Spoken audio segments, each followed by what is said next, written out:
सुबह से 9 मार्च की बात कर रही हूँ कि 9 मार्च का दिन शिक्षा मित्रों के लिए बेहद खास होने वाला था। ये मैंने सुबह में कहा था।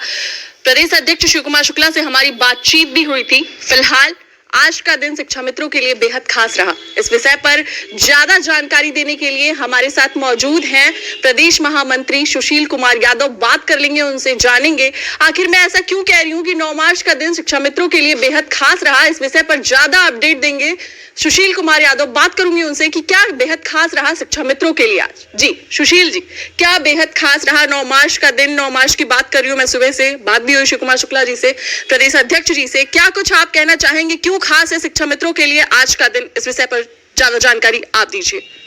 बहुत बहुत धन्यवाद आपको, और आपके चैनल के माध्यम से अपने सभी शिक्षा मित्र साथियों को प्रणाम करता हूं। देखिए, एक 23 साल हम लोगों को हो गए प्राथमिक विद्यालय में पढ़ाते हुए, और हम लोगों की जो समस्याएं थी वो ज्यों की त्यों बनी थी। इसके लिए लगातार हम लोग संघर्ष कर रहे थे, सरकार से संवाद स्थापित कर रहे थे।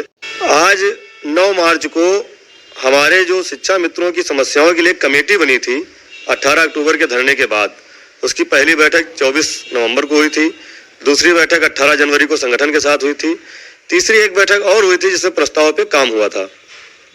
वो प्रस्ताव बनकर तैयार था, सरकार और शासन तक भेजने के लिए आज उस पर अंतिम मुहर लगनी बाकी थी।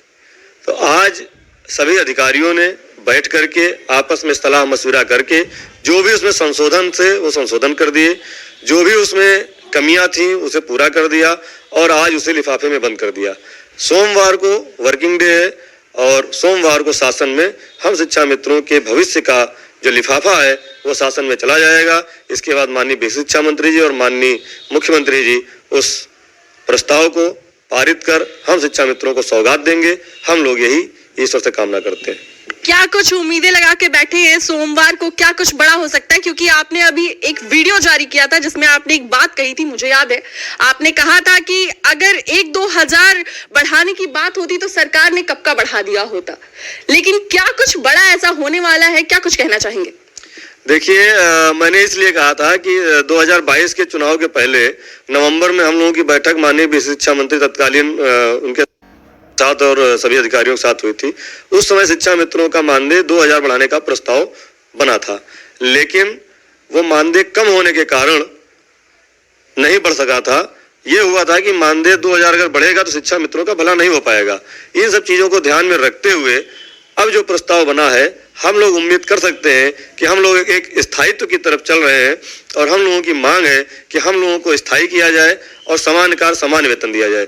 तो हम लोगों को पूरी उम्मीद है कि अधिकारियों ने हमारे मांग पत्र को अपने नजर में रखते हुए, उसको दृष्टिगत रखते हुए हमारे लिए स्थायित्व का प्रदान करेंगे। हमारी जो सबसे बड़ी समस्या आर्थिक रूप से है, हम लोग आर्थिक समस्या झेल रहे हैं, जिसकी वजह से हमारे सारे काम बिगड़ रहे हैं, हमारा भविष्य चौपट है। दूसरा, हम लोग मेडिकल की सुविधा चाह रहे थे, उस पर भी हम लोग चाहते हैं कि उस पर भी शायद प्रस्ताव में गया है, और हम लोगों का जो मूल विद्यालय वापसी का एक पॉइंट था उस पर भी काम हुआ है, और वह भी आदेश इसी के साथ होना है।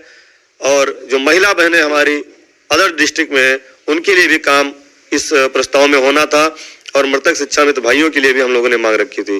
तो हम लोगों को पूरी उम्मीद है कि हमारी इन सारी समस्याओं को ध्यान में रखते हुए हमारे सम्मानित अधिकारियों ने जो प्रस्ताव बनाया है उसमें ये सारी चीजें शामिल होगी और हमारी समस्याओं का समाधान होगा। जी सुशील जी, बार बार बात हो रही है प्रस्ताव की, प्रस्ताव को लेकर ही इतनी बड़ी बात है, तो मैं एक चीज आपसे पूछना चाहूंगी, आखिर प्रस्ताव में ऐसा क्या कुछ है जो शिक्षा मित्रों के लिए बेहद हितकारी होगा, और प्रस्ताव में क्या कुछ है? प्रस्ताव के बारे में कुछ जानकारी चाहूंगी मैं आपसे।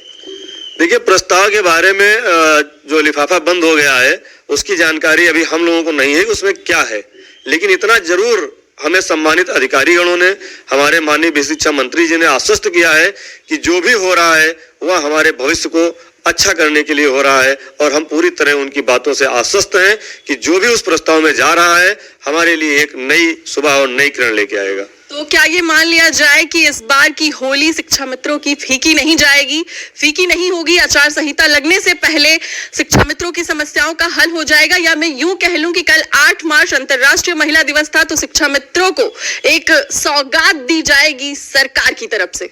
जी बिल्कुल, हमें पूरी उम्मीद है और पूरा विश्वास है इस प्रदेश के माननीय मुख्यमंत्री जी, माननीय बेसिक शिक्षा मंत्री जी, हम सभी 1.5 लाख शिक्षा मित्रों के परिवारों को सौगात देंगे, और होली से पहले हम शिक्षा मित्रों के लिए जो प्रस्ताव जा रहा है उसमें और अच्छा करके घोषणाएं करेंगे, ये हमें पूरी उम्मीद है माननीय मुख्यमंत्री जी से। जी सुशील जी, अंत में मैं चाहूंगी अपने साथियों को क्या कुछ संदेश देना चाहेंगे, आप अपने माध्यम से क्या कुछ कहना चाहेंगे, ये बताइए। देखिए, हम अपने सभी शिक्षा मित्र साथियों से कहना चाहेंगे कि उन लोगों ने जो त्याग किया है, जो समर्पण किया है, 18 अक्टूबर को जो जनसैलाब उमड़ा था, उसी के कारण आज ये हो रहा है। आप सबकी एकता, आप सबकी ताकत के कारण सरकार आप लोगों की समस्याओं का समाधान करने के लिए जो प्रयास किया है वह जल्दी ही पूरा होगा और आप लोग आश्वस्त रहिए, एक साथ रहिए, संगठित रहिए, आपकी सभी समस्याएं समाप्त होंगी और संगठन इसके लिए पूरा काम कर रहा है।